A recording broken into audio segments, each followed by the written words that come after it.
오늘 제목은 예수님을 닮아가는 교회라는 제목으로 우리가 이 말씀 나누고, 또 10월 첫째 주가 교회 설립이었고 저희가 에베소서 말씀을 통해서 교회가 뭘까, 또 우리가 어떻게 살아야 되는지를 함께 나누고 있습니다. 참 좋은 사람이란 책이 있습니다. 여기에 보면은 이 목사님이 한 크리스찬 의사를 소개하고 있는데, 이분은 미국으로 이제 유학 가서 거기서 마취과 의사로 정년을 좀 앞당겨서 은퇴하신 그런 크리스찬입니다. 한 지방의 의대를 나오고 또 미국으로 유학 가서 거기서 이제 인턴 시절을 보내는데, 의사 선생님들이 참 힘들죠. 영어도 제대로 잘 하지 못하는데 지도 교수님한테 굉장히 많은 핀잔을 받게 되고 꾸지람 받게 되고, 정말 쉽지 않은 인턴 과정을 정말 버티고 인내해서 그 과정을 잘 마쳤습니다. 그 다음 과정이 레지던트 과정인데, 뉴욕에 있는 한 좋은 병원에 10명을 모집하는데 400명이 지원을 했어요. 그래서 그 중에 하나가 이제 추천서가 필요한데, 자기에겐 추천서를 써줄 만한 분이 없었습니다. 자기 지도 교수님, 자기를 늘 꾸지랐고 늘 책망했던 지도 교수님한테 추천서를 부탁했는데 참 놀랍게 추천서를 써줬습니다. 네, 추천서의 내용은 이렇습니다. 닥터 박은 매일매일 성장하는 사람입니다. 이렇게 써줬어요. 추천서를 넣게 되고 결국에 그 병원에 붙게 됐는데, 나중에 알고 보니까 이분이 붙게 된 결정적인 단서가 추천서에 있었습니다. 교수님들이 그걸 보면서 이 사람은 매일매일 발전하는 사람이구나, 이 사람 늘 배우려 하고 또한 나중에 배워서 잘 가르치겠구나 해서 이 사람을 뽑았다, 이렇게 말한 것이에요. 제가 이 내용을 통해서 다시 한번 생각하게 됩니다. 저와 여러분이 각자의 처소에서 매일매일 발전하기를 바랍니다. 그리고 무엇보다도 신앙의 매일매일 발전하길 바라는데요, 신앙의 매일매일 발전은 날마다 예수님을 닮아가는 것입니다. 그분을 닮아가는 것이 매일매일 발전하는 것이죠. 저희가 에베소서 말씀 볼 때 에베소 1장부터 3장까지는 이제 신자의 특권을 말했다면, 특권과 함께 4장부터 오늘 4장 말씀은 이제 신자의 책임을 말하고 있습니다.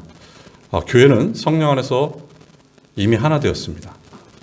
우리는 어떤 걸 노력해야 되냐면요, 하나된 교회를 깨트리지 않기 노력해야 됩니다. 이게 우리의 삶입니다. 하나님께서 또한 교회를 성장하기 위해서 선물을 주셨어요. 4장 7절부터 12절까지 11, 12절 말씀 보면 선물을 주셨는데, 그 선물이 누군가? 말씀 사역자를 주셨습니다. 그 말씀 사역자를 통해서 말씀을 듣고 또 배우고 자라나도록 하나님께서 세우셨어요. 그렇기 때문에 여러분, 말씀 사역자를 소중히 여길 수 있어야 됩니다. 그리고 무엇보다도 그들이 전하는 하나님 말씀을 잘 듣고 그 말씀에 순종하며 살아갈 때 우리의 믿음이 성장하는 것입니다. 그렇다면 이 교회가 어떻게 발전하고 성장할까? 오늘 세 가지 살펴볼 때, 첫 번째, 교회의 성장은 공동체적이다, 이렇게 말하고 있어요. 교회는 개인적으로 성장하는 것이 아니라 공동체적으로 함께 성장합니다. 우리가 잘 아는 것처럼 예수님이 모퉁이 돌, 그가 우리의 머리 되시고 그가 우리의 기초 되시고 우리는 함께 성장하는 자들입니다. 팔다리가 홀로 성장하지는 않습니다. 그건 이상한 것이죠. 그럴 수도 없고 우리는 함께 성장합니다. 물론 이 땅에 교회 중에 완벽한 교회 없습니다. 완전한 교회 없어요. 다 갈등과 긴장을 겪으면서 우리의 부족함을 알아가면서 채워나가면서 함께 교회를 세워 나가는 것이죠. 13절 말씀 보시면 이렇게 나와 있어요. 13절입니다. 우리가 다 하나님의 아들을 믿는 것과 아는 일에 하나가 되어 온전한 사람을 이루어 그리스도의 장성한 분량이 충만한 데까지 이르리니, 이렇게 나와 있어요. 교회는 그리스도의 몸이기 때문에 이 온전하다는 뜻은 어떤 것이냐면 성장하고 성숙하다, 이런 의미를 담고 있어요.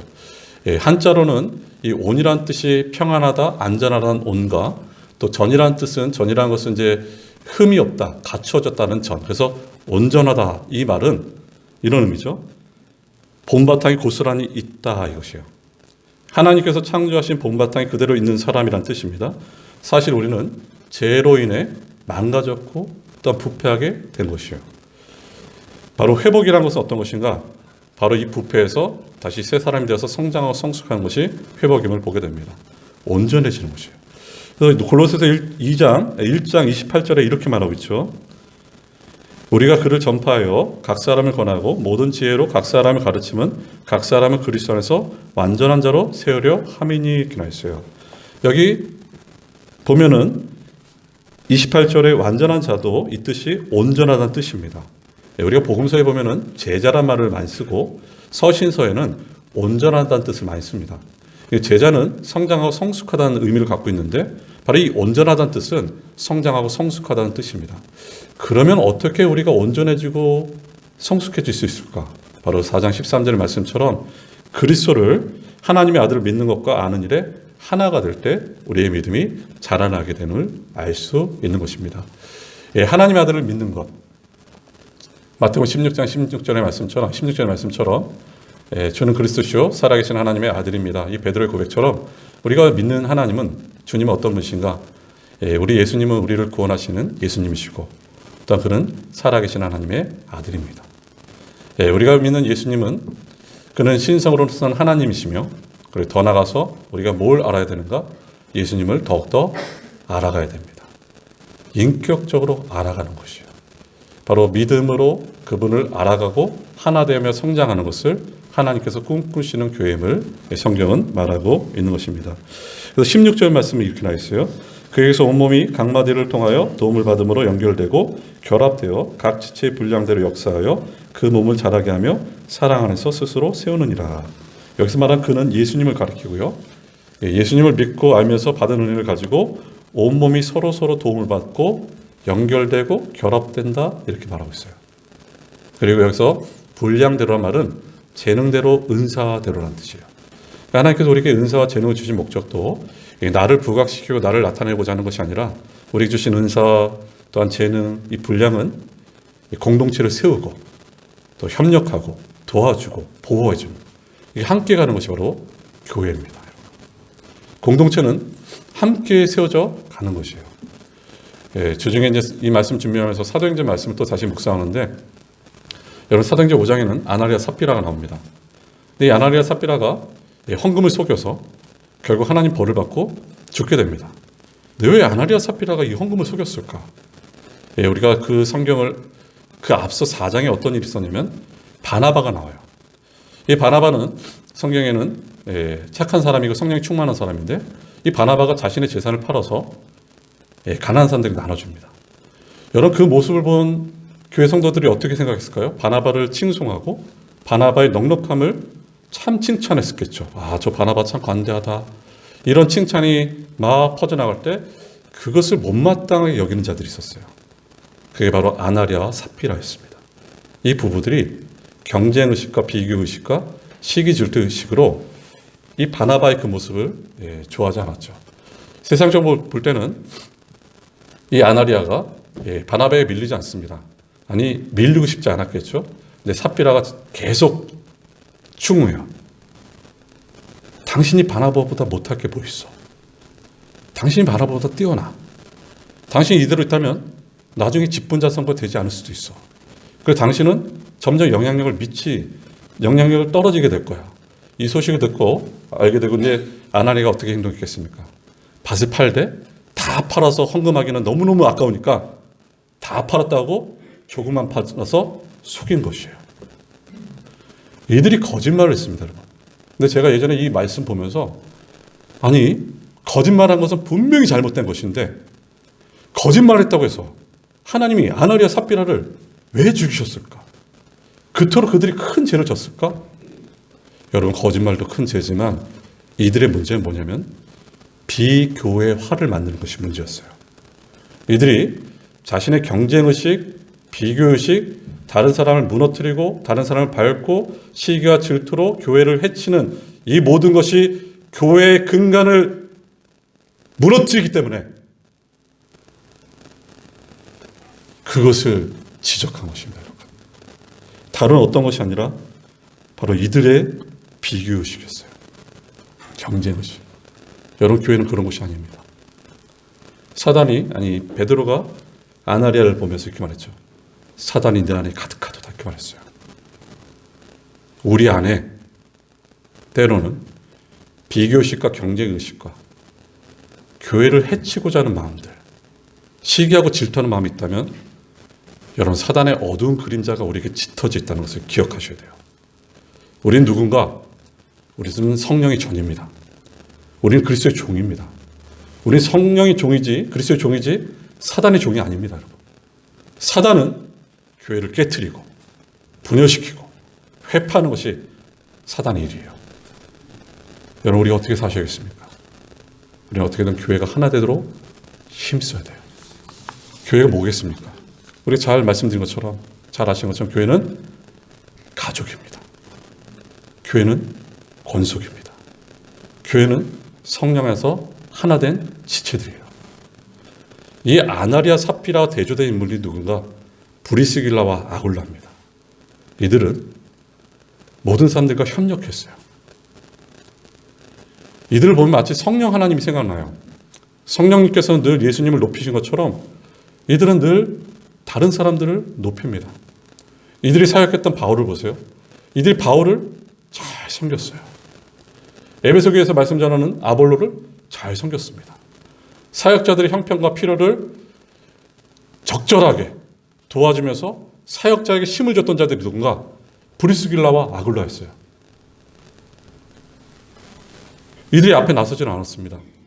제가 어느 목사님 설교를 듣는데 참 많이 도전이 됐는데 이런 내용이었습니다. 자신의 자녀들을 불러다가 유언 아닌 유언을 남겼습니다. 너희들이 앞으로 우리 교회 말고 다른 교회에서 섬길 기회가 올 텐데 그런 경우가 온다면 절대 목회자와 대적하지 마라. 목회자와 협력하고 동력자가 되라. 이런 유언을 남겼어요. 여러분 그런 분들 되셔야 돼요. 그리고 자녀들에게 그것을 가르쳐줘야 돼요. 이게 바로 하나님께서 세우신 질서입니다. 내가 앞에 드러나지 않더라도 조용히 뒤에서 긴밀하게 협력하며 나가는 것, 이게 바로 하나님께서 기뻐하시는 자들이에요. 이 대표적인 자가 바로 구약의 갈렙입니다. 여러분. 갈렙은 우리가 잘 아는 것처럼 하나님께서 애굽에서 이스라엘 백성들을 데리고 나오시고 그리고 가나안 땅을 인도하는데 12장판권을 보내잖아요. 근데 12명 중에 10명이 와서 우리는 그 땅을 취할 수 없습니다. 그럴 때 두 사람, 아니다. 하나님 말씀하셨고 하나님 원하신다면 우리는 그 땅을 취할 수 있다. 그게 갈렙과 여호수아입니다. 근데 그 이후에 여호수아와 갈렙의 길은 너무나 달라집니다. 여호수아는 지도자가 되었습니다. 근데 갈렙은 성경 어디에도 갈렙에 대해 잘 안 나와 있어요. 초야에 묻혔어요. 초야에. 45년 동안 초야에 묻혔습니다. 바로 여호수아를 여호수아 되게 만든 것이 바로 갈렙이었어요.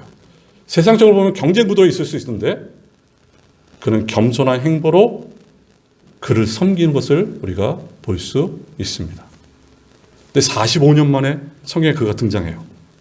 가나안 땅을 정복하고 나서 땅을 분배하는데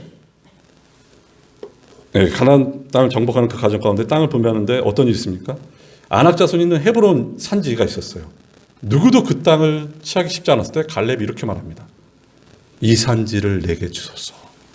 나는 부족하고 내가 가면은 부족하지만 이 산지를 내게 달라는 것이에요. 그게 갈렙이 드러난 모습이었습니다. 여호수아를 여호수아가 되게 만든 보이지 않는 언덕은 누군가? 갈렙이었어요. 낮아지고 겸손하게 행했던 자가 갈렙이었습니다. 사람을 세웠던 자가 갈렙이었습니다.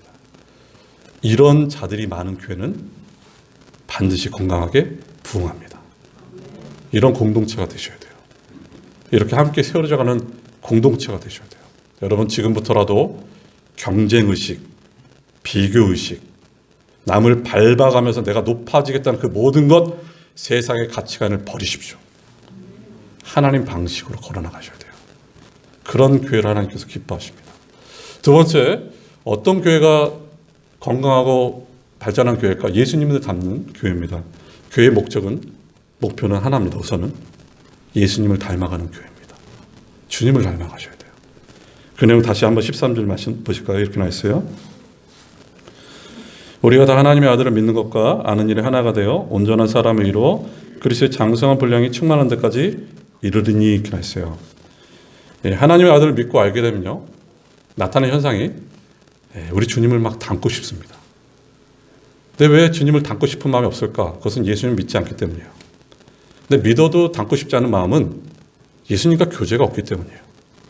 예배도 제대로 안 드리고 말씀도 안 보고 기도도 안 보고 찬송도 안 하면요.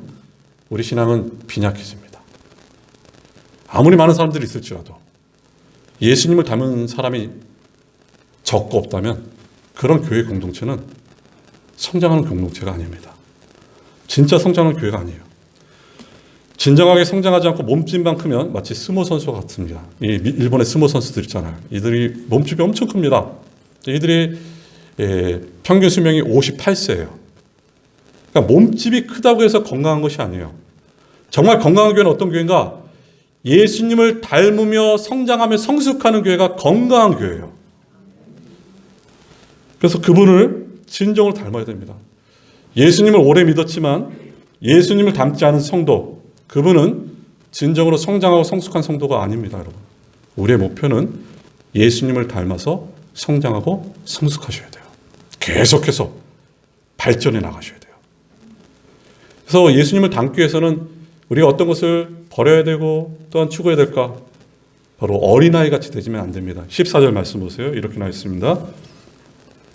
이는 우리가 이제부터 어린아이가 되지 아니하며 사람의 속임수와 간사한 유혹에 빠져 온갖 교훈의 풍조에 밀려 요동하지 않게 하려 함이라 이렇게 나와 있어요. 여기 어린아이는 앞서 나온 장성한 사람과의 대조를 이루고 있죠. 여기 어린아이는 어떤 자면은 미성숙한 자를 가리고 있습니다. 예를 들면 고린도전서 3장 1절 2절에 그리스도 안에 있는 어린아이 이렇게 나와 있고요.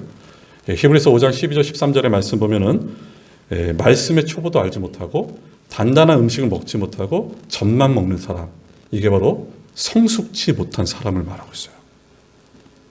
성숙지 못한 신앙을 가진 사람들은 이렇게 행동합니다. 교회에 무슨 잘못된 소문 돌지 않나? 그런 소문 들지 않나? 이런 생각도 하게 되고, 또 이런 사람 특징은 잘못 보고 잘못 듣고 잘못 옮기고 잘못 행동해요. 이게 어린아이입니다, 여러분. 이런 어린아이가 되면 안 됩니다, 여러분. 이 어린아이들의 특징은 잘 속습니다. 그래서 13절에 14절에 이렇게 나와 있죠.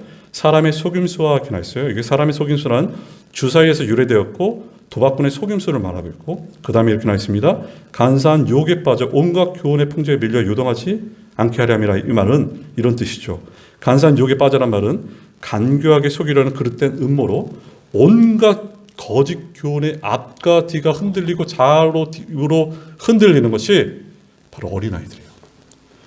여러분, 우리가 신앙이 성숙하지 않으면, 요새 보세요. 제가 이 동네 주민한테도 저한테 질문해요. 목사님, 하나님의 교회가 뭐예요? 이렇게 물어봐요. 그 얘기는 어떤 것이냐면 요새 주변에 이단들이 엄청 많습니다. 우리가 믿음이 성장하지 않으면 온갖 잘못된 교훈에 빠져들 수밖에 없다는 것이에요. 그래서 어린아이가 되면 안 됩니다. 성숙하셔야 돼요. 그럼 적극적으로 어떻게 나가야 될까? 15절은 이렇게 말하고 있죠. 오직 사랑 안에서 참된 것을 하여 범사에 그에까지 자랄지라. 그는 머리니 곧 그리스도라. 이렇게 나있어요. 적극적으로는 사랑으로 진리로 신행 일치해서 그리스도께 나가며 그리스도께를 닮아가는 것입니다. 그러니까 쉽게 말하면 여기 참된 것이라는 것은 진리, 진실된 것을 말하고 있는데, 예수님을 나의 구주로 신앙 고백하는 것이 참된 것이고, 또 이 사랑이란 말은 진리를 행동으로 행하는 것이 바로 사랑입니다. 그러니까 진리와 참된 것과 사랑은 함께 가는 것이에요. 진리 없는 사랑이 있을 수는 없고 사랑 없는 진리도 있을 수가 없습니다. 즉 진리와 사랑은 일치입니다. 그래서 진리는 신앙이고 사랑은 행동입니다. 진리는 사랑의 동력이고 사랑은 진리를 먹으며 움직이는 것이 사랑이에요. 이게 신행 일치입니다. 진리를 아는 대로 행동해야 됩니다. 오늘날 왜 교회가 세상의 지탄을 받을까? 그 이유는 신행일치가 되지 않기 때문이에요. 목회자인 제 자신도, 우리 모두도 왜 지탄을 받을까? 사람들에게. 그 이유는 교회는 말은 잘하는데 행동을 옮기지 않아요. 말씀대로 살지 않겠습니다. 이게 바로 신행일치가 되지 않기 때문이에요. 정말 그리스도께 자라간다는 것은, 예수님을 닮는다는 것은 신행일치입니다. 진리를 알고 진리대로 행동하고 순종하는 것이 예수님을 닮아가는 것이에요. 여러분, 예수님은 어떤 분이십니까? 이 말씀 가운데 우리가 예수님을 살펴볼 때 예수님은 사람을 참 소중히 여겼던 분입니다. 예수님이 소자에게 냉수 한 그릇을 주라, 이 의미는 그 사람을 사람답게 대접하라, 이것이에요. 초대교회 사도행전의 모습을 보십시오. 그 사도행전 모습의 그 교회들은 성령이 충만하는데 성령이 충만할 때 나타나는 현상들은 사람들을 굉장히 귀하게 여겼어요. 남을 남으로 여기지 않고 남을 내 자신처럼 여겼습니다. 마치 아담이 하와에게 이는 내 뼈 중에 뼈고 살 중에 살이라 이 말씀처럼 그렇게 살았어요. 그러니 그 초대교회 그런 핍박이 있음에도 불구하고 예수를 믿으면 큰 대가를 치름에도 불구하고 많은 사람들이 그리스도인이 되고자 했습니다. 왜냐하면 사람을 소중하게 여겼기 때문이에요. 예수를 닮는다는 것은 예수님이 우리를 소중히 여긴 것처럼 우리도 다른 사람을 소중히 여기는 것입니다. 교회는 사람을 소중히 여기셔야 돼요. 제가 초반에 말씀드렸던 책 중에 참 좋은 사람의 내용 중에 이 부분도 나와요. 이 목사님이 미국의 마틴 루터 킹 박물관에 간 적이 있으시대요. 여기 이제 마틴 루터 킹은 이제 흑인 인권 운동가였습니다. 근데 거기 박물관을 갔더니 사진첩이 있는데 사진첩의 그 사진의 내용이 그림을 보니까 어떤 게 충격적이냐면 백인 아이들이 데모를 하는데 이런 데모였어요. 우리는 흑인과 함께 공부할 수 없다. 이렇게 되고 있어요. 야, 마음이 참 씁쓸하고. 근데 그 옆에 사진을 보니까 또 백인 아이들이 이렇게 띠를 둘렀는데 그 띠의 내용을 보니까 이런 내용이 있습니다. 백인과 흑인은 동등하다 이것이었어요. 그러니까 사람을 소중히 여기는 것이죠. 그리고 또 다른 사진 보니까 흑인들이 피켓을 걸고 있는데 I am a man. 나는 사람입니다. 그리고 경찰들이 총 들고 칼을 꽂고 있고 대치하는 가운데 흑인들이 그 대목 가운데 유일하게 백인 청년이 잘생긴 청년이 한 명 있었는데 그 청년의 얼굴이 지금도 기억난답니다. 왜냐하면 사람을 소중히 여기는 것이 너무너무 인상적이기 때문이에요. 여러분, 복음 중에 복음은 하나님께서 우리를 사랑하신 것이에요. 사랑이란 것은 사랑받는 사람을 귀하게 존귀하게 여기는 것이 사랑입니다. 예수님 말씀하셨습니다. 천하를 얻을지라도 너의 생명을 얻으면 그것이 무엇이 되겠느냐. 천하보다 귀한 것이 생명입니다. 예수님은 십자가를 지셨어요. 내가 지어야 될 십자가를 예수님이 지셨습니다. 우리가 예수님께 물어봅니다. 언젠가 물어보겠죠. 왜 그러셨어요? 그러면 이렇게 말씀하실 거예요. 너가 나보다 더 귀하기 때문에 내가 십자가를 진다 이것이에요. 이게 사람을 소중히 여기는 것입니다. 여러분, 교회가 정말 생명력 있는 공동체가 되기 위해서는 사람을 소중히 여기셔야 돼요. 사람에게 무례하게 대하지 마시고 상처 주지 마시고 말과 행동과 표정도 조심하십시오. 사람을 살리십시오. 예수님이 우리를 대하신 것처럼 그렇게 사십시오. 이게 바로 성장하는 교회입니다. 끝으로 세 번째, 성장하는 교회는 옛사람을 버리고 새 사람을 입는 것입니다. 옛사람이라는 것은 쉽게 말하면 예수님을 믿기 전의 상태를 옛사람입니다. 성화되기 이전의 상태를 옛사람이요. 근데 옛사람의 내용이 17절부터 쭉 나옵니다. 한번 17절 보세요. 이렇게 나있죠. 그러므로 내가 이것을 말하며 주 안에서 증언하노니 이제부터 너희는 이방인이 그 마음에 허망한 것으로 행함같이 행하지 말라 이렇게 나있어요. 여기 마음은 중생받은 마음과 대조됩니다. 육체적이고 이성적인 마음을 말하고 있고 이 허망하다는 뜻은 이런 뜻이죠. 알맹이가 없어요. 알맹이가 없는 공허함, 불완전함, 이게 허망이고 영적인 암매가 바로 허망함이에요. 이게 바로 옛사람의 특징들이고 그래서 18절은 이렇게 말하고 있습니다. 그들이 총명이 어두워지고 그들 가운데 있는 무지함과 그들의 마음이 굳어짐으로 말미암아 하나님의 생명에서 떠나 있도다 이렇게 나있어요. 헛된 마음을 가진 자는, 허망한 마음을 가진 자는 하나님을 알고 또 하나님을 깨닫는 그 총명이 없습니다. 영적으로 무지하고 하나님을 배격합니다. 하나님 말씀이 들어올 수도 없어요. 하나님 찾지도 않습니다.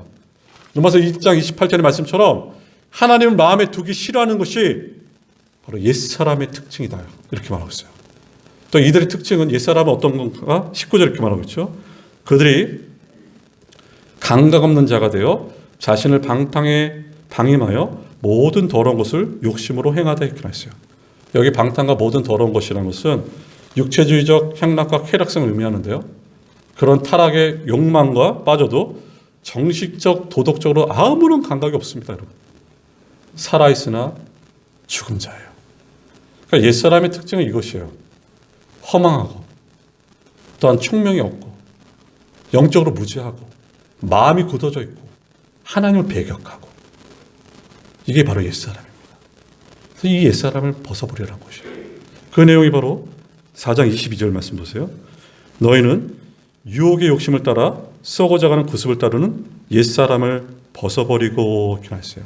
이 구습이라는 건 예수님 믿기 전에 그 부패한 성품과 습관대로 사는 것이 구습이고요.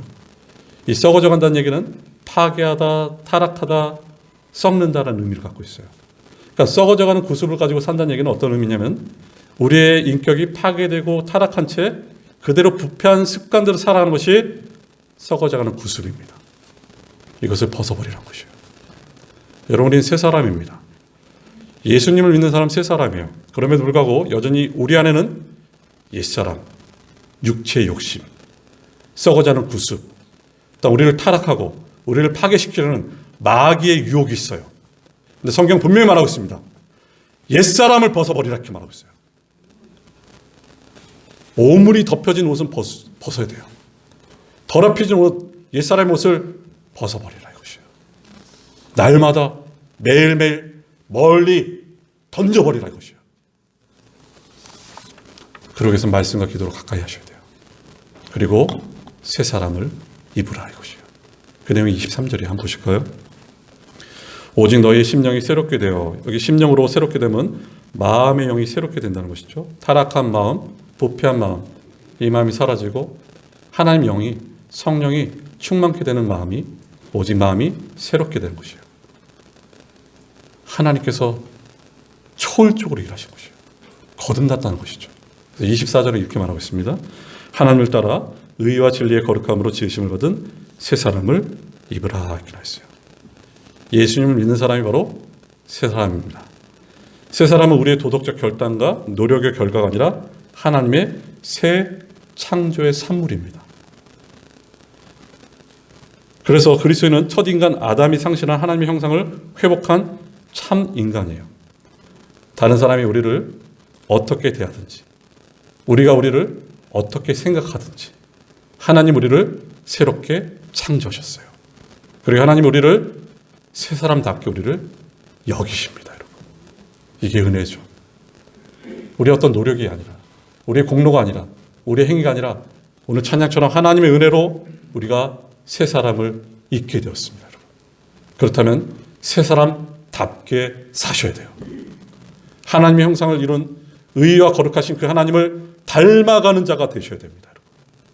그 닮아가는 자는 대표적으로 로마서 12장 2절은 이렇게 말하고 있습니다. 보실까요? 너희는 이 세대를 본받지 말고 오직 마음을 새롭게 함으로 변화를 받아 하나님이 선하시고 기뻐하시고 온전하신 뜻이 무엇인지 분별하도록 하라. 너희는 이 세대를 본받지 말라. 이 세상을 본받지 말라. 변화를 받아라. 그럼 어떻게 변화를 받을까? 하나님의 선하시고 온전하시고 그 기쁘신 뜻이 무엇인지 분별할 때 우리가 변화를 받게 됩니다. 골로새서 3장 10절은 말합니다. 새 사람을 입었으니 이는 자기를 창조하신 이의 형상을 따라 지식에까지 새롭게 하심을 입은 자니라 이렇게 했어요. 여기 지식은 하나님을 아는 지식입니다.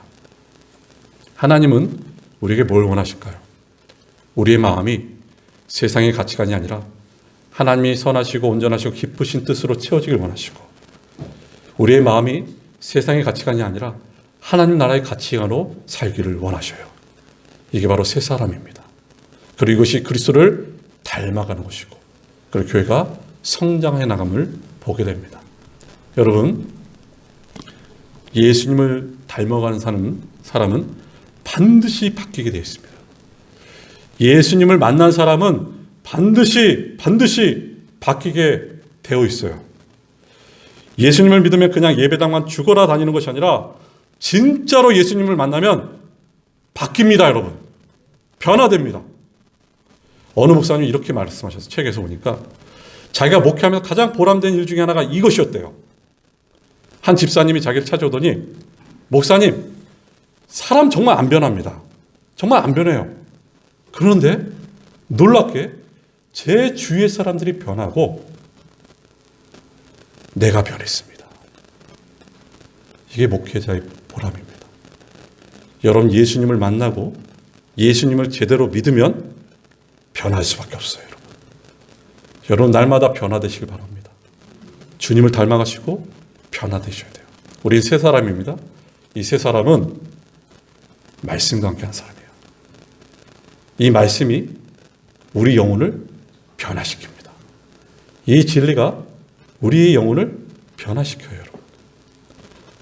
저는 초대교회 세계사 책도 좋아하지만 우리나라 초대교회 책도 참 좋습니다. 근데 그 책을 가끔 볼 때마다 열정이 나요. 우리 믿음의 한국교회 초대교회 성도들은 어떻게 살았을까? 1900년도 강화도의 북부 해안의 홍의마을에 종순이라는 이 부자 사람이 있었어요. 동네 사람들이 이 사람에게 돈을 다 빌려갈 정도로 너무너무 부자였습니다. 근데 이 사람이 어느 날 성경 말씀 보는데 마태복음 18장에 1만 달란트를 빚졌는데 탕감해준 그 내용을 보게 되고, 그리고 100달러를 빚진 사람을 그 탕감받은 자다가 용서하지 못하고 오히려 그 빚진 자를 감옥에 넣는 그 모습, 결국에 임금이 그 신하를, 그 행동을 알게 돼서 그 신하를 감옥에 넣는 그 내용을 말씀을 봤어요. 그리고 나서 며칠 동안 고민합니다. 저녁 예배가 끝나고 모든 마을 사람들을 우리 집 앞으로 오세요 그랬어요. 그러니까 마을 사람들이 두려워 떨기 시작하죠. 아, 돈을 갚으라 그러나 보다. 우리 돈이 없는데. 근데 이 종순일이 이렇게 외칩니다. 제가 마태복음 18장을 읽는데 나는 1만 달란트 빚을 탕감받은 그런 죄를 용서받은 자인데 100대너리를 빚진 자들을 그 빚을 받고자 하는 악한 종이 바로 접니다 이렇게 말하고 있어요. 그래서 그가 이렇게 선포해요. 오늘 이후로 저에게 빚진 모든 사람들 다 빚을 탕감합니다 이렇게 말했어요. 근데 여기서만 끝난 것이 아니라 노비 문서를 찍고 불태우면서, 또 그 교회 전도사님 보는 앞에서 다 찍고 불태우면서 여러분은 자유인이 되었습니다. 여러분 그 노비 문서 불태워진 자들이 어떻게 됐겠어요? 다 그 교회 교인이 되었습니다. 또 마태복음 19장 21절의 말씀을 보면서 자기 소유를 팔아서 가난한 자를 도우라 이 말씀을 실천하는데 자기 재산을 다 팔아서 교회에 헌납했습니다. 그래서 그 교회는 그 돈을 가지고 가난한 자들을 위해서 묘지, 땅을 구입해서 가난한 자들을 위해서 묘지를 만들어 나갔어요. 여기서만 끝이지 않고 누가복음 10장 1절에 예수님께서 둘씩 제자 파송을 통해서 이 종순일이 어떻게 했냐면 자기 아내와 보따리 쌈에 들고 강화도, 옹진, 주문 수십 개의 교회를 개척하고 전도자로 평생을 살았습니다. 이게 세 사람의 삶입니다. 말씀에 순종하는 것이 세 사람의 삶입니다. 사랑하는 여러분, 우리는 오늘 이 말씀처럼 교회가 더 성장하고 발전하기 원합니다. 그러기 위해서는 비교의식과 경쟁의식과 시기질투심, 세상의 가치관을 벗어버리고 하나됨으로 더욱더 나가시길 바라겠고, 예수님을 닮음으로 사람을 존귀하게 여기길 바랍니다. 그래서 우리 교회 오는 사람들이 예배 끝나고 나갈 때마다 새 힘을 얻었다. 6일 동안 정말 힘들었는데 교회 와서 새 힘을 얻었다. 이렇게 사람을 소중히 여기시고, 그런 날마다 옛사람을 벗어버리시고 새 사람을 입으며 새 사람답게 살아가시는 저와 여러분 되시길 바라면서 우리 시간에 함께 기도하겠습니다.